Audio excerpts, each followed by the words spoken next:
Mais ça ne peut pas continuer à être un monde de gaspillage, de pillage, d'accumulation d'un côté, tout simplement parce que tout ça est absurde et ne nous mène tous nulle part. En plus, même pas au plaisir de vivre.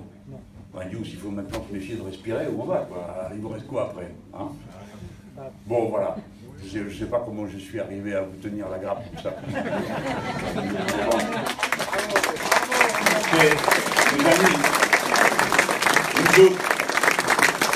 nous autres, on est plus qu'un mouvement politique. Je ne veux pas dire du mal des mouvements politiques, encore une fois. On est plus que ça.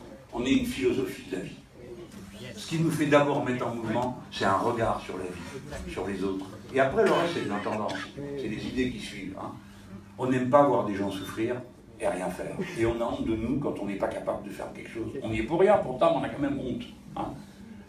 Moi, je ne sais pas comment vous faites avec vos petits, là. Quand vous passez à côté de quelqu'un qui est couché par terre, qu'est-ce que vous faites? Ben, Dieu. Alors, le petit va vous dire, mais qu'est-ce qu'il a, maman, le monsieur, et tout. Tu dis, tu dis quoi?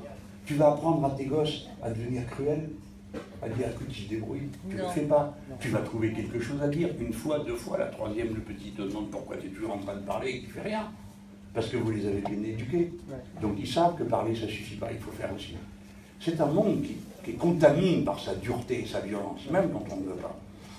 Et nous autres, on incarne ce fil dans le temps, dans l'histoire. C'est loin, ça remonte loin en arrière. Hein, c'est l'humanisme. Mais pas l'humanisme comme on le pensait avant. Avant, on disait, bon, les êtres humains, c'est dans leur tête qu'ils vont trouver la vérité en discutant, il n'y a plus de vérité révélée, tout ça. S'il y en a une pour certains d'entre vous, et je ne veux pas vous offenser. Mais vous réfléchissez. Et on disait ça. Mais on disait aussi une bêtise. Il fallait que l'homme, l'être humain, hein, l'homme comme la femme, se rendre maître et possesseur de la nature. Ah ben non, là c'est une erreur. Il ne faut pas se rendre maître et possesseur de la nature. Il faut se mettre en harmonie. Et ça, c'est pas de... C'est comme la musique. La musique, c'est une harmonie entre des notes. Bon. Et bien, être en harmonie avec la nature, ça veut dire qu'il faut qu'on vive, qu'on ne fasse pas comme si les cycles de la nature et les rythmes de la nature n'existaient pas. Quand on dit la règle verte, c'est ça qu'on dit.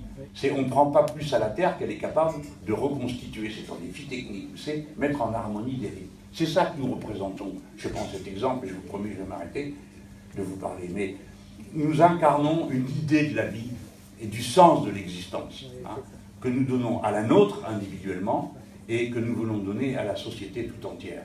Une société qui a pour règle la concurrence libre et non faussée. Même les bêtes féroces ne le font pas. Hein, ils s'arrêtent. Pas nous. Nous, jamais. C'est écrit dans le texte, ça ne s'arrête pas. Sur tous les sujets, concurrence libre et non faussée. Ben, nous portons une autre idée, la coopération permanente, complète, globale et totale entre les êtres humains et l'harmonie avec la nature. Voilà. Alors on peut me dire, oui, mais tu parles, tout ça, c'est des grands mots. Ben oui, ben c'est avec les grands mots qu'on fait les grands sentiments, et c'est avec les grands sentiments qu'on fait la vie douce. Hein. C'est pas avec des mœurs de brutes. Et des comptabilités dans tout. Hein. Et puis après tout, quand on parle d'amour aussi, hein, ça paraît complètement abstrait. Mais pourtant, il n'y a rien de plus concret que ça. Il faut voir le mal et le bien que ça fait dans la vie. Allez.